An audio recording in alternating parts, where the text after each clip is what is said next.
Now, what may be the most remarkable coming out event we've ever seen. A little girl is unable to speak a word or connect to the world around her in any way. Or so everyone thought, until she turned 11 and suddenly something remarkable happened. ABC's John McKenzie has the story of a girl breaking out of her own body. You don't know what it feels like to be me. When you can't sit still because your legs feel like they're on fire, or it feels like 100 ants are crawling up your arms. How is it that these powerful words came out of this flailing body? People look at me and assume I am dumb because I can't talk. Something extraordinary happened to this 14-year-old who was written off as mentally deficient, something that may help unlock the mysteries of a baffling disorder. What do I want? I want to be like every other kid, but I can't because I am Carly. Born in Toronto, Canada, Carly Fleischman was 2 years old when it became clear she was not keeping up with her twin sister Tara. When you're told your child is going to be developmentally delayed, that they might achieve the developmental level of a 6-year-old, it's like being kicked in the gut. When Arthur Fleischman and his wife Tammy learned the diagnosis was autism, they expected the worst, that the twins were headed in different directions. And how bad did it get for Carly, those first few years? Awful. Part of her delays prevented her from walking, from sitting up. It was clear that Carly, like most autistic children, was lost in her own world, perpetually swimming underwater. And all the doctors would say, you're the parent. You should do as much as you feel you need to do for this kid. Carly, stand up. The Fleischmans were on their own. Experts told them that early intervention was critical. You use your fork. So ever since Carly was 3, her therapy has been intensive, unrelenting. This took about 40 to 60 hours a week of one-to-one therapy. She always had about 3 to 4 therapists working with her. And if you're not getting results with one approach, you move on and you try something else. You didn't give up. You pushed Carly. When you look in Carly's eyes, you can see an innate intelligence. So we never gave up. We never gave up. But if there was intelligence, Carly's ceaseless rocking, flailing arms, and tantrums hid any trace of it. Worse, she couldn't speak, not a word. I did not have any expectation that she would have a fluent form of communication. Dr. Nicole Walton-Allen is a clinical psychologist who led Carly's therapy program. Her profile was that of a child who was severely autistic and more than likely moderately mentally retarded.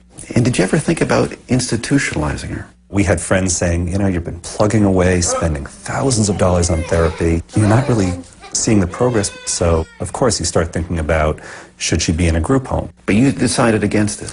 I could never do it. Could never do it. How can you give up your kid?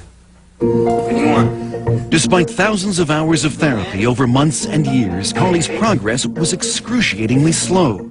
That is until one day 3 years ago when Carly was 11. She ran to a computer for the first time, and what happened next was a breakthrough so profound it would finally pierce Carly's silent, secret world.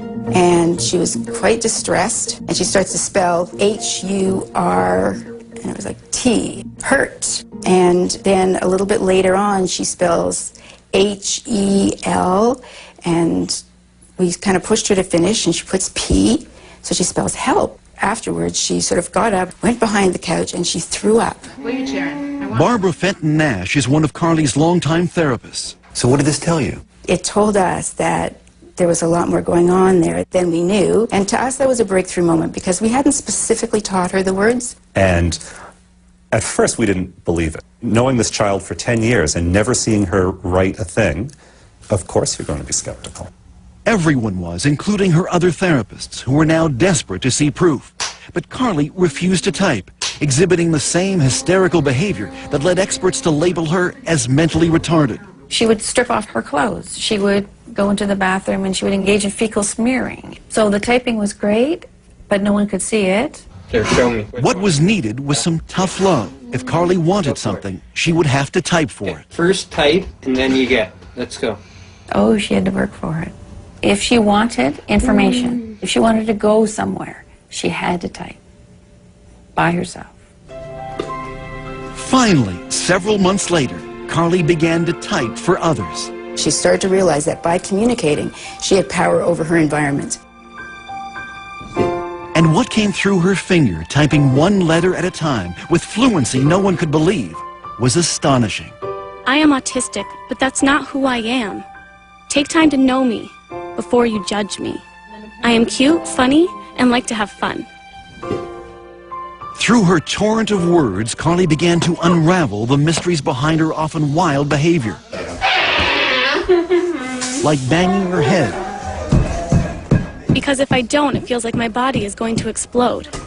It's just like when you shake a can of Coke. If I could stop it, I would, but it's not like turning a switch off. I know what is right and wrong, but it's like I have a fight with my brain over it. Use your words. And Carly was not shy about expressing her desires and frustrations. I want to be able to go to school with normal kids, but not have them getting upset or scared if I hit a table or scream. I want something that will put out the fire. We were also horrified because for years we had spoken in front of her as if she wasn't there. Now, for the first time, Carly was able to have conversations with her parents. You think you can write back to Dad? I want to go on a snowmobile. Can we do it? Will you go on one? I think it would be fun. So here's your daughter, and finally you get to meet her. What was that like?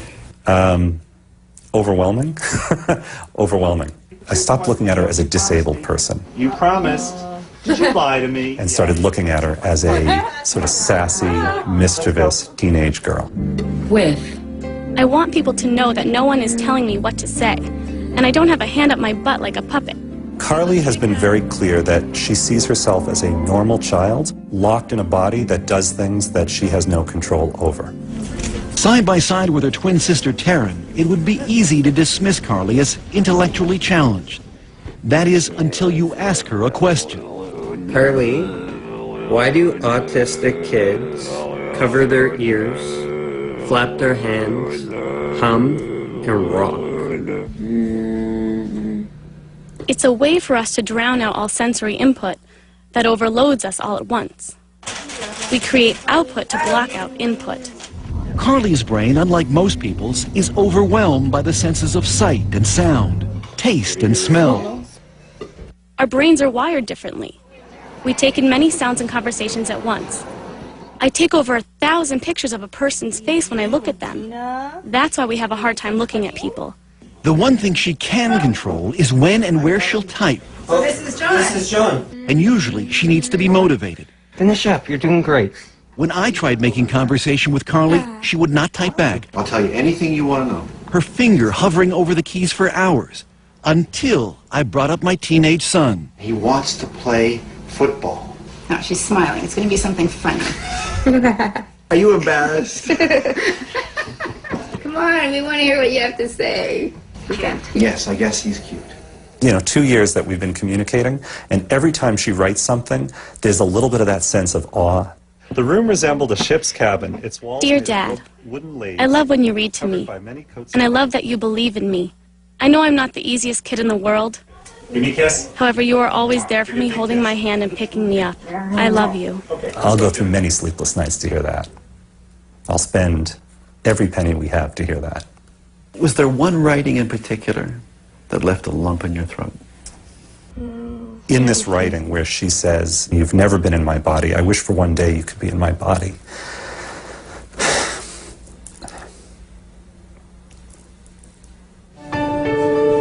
A year after we first met Carly, she is happier, calmer, more independent. Come on, let's get this in the pan. She's even writing a novel.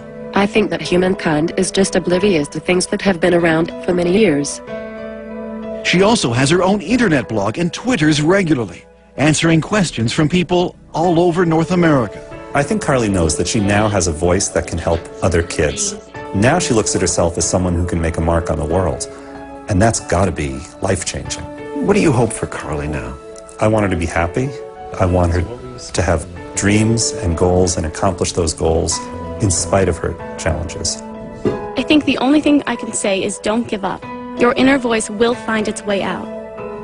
Mine did.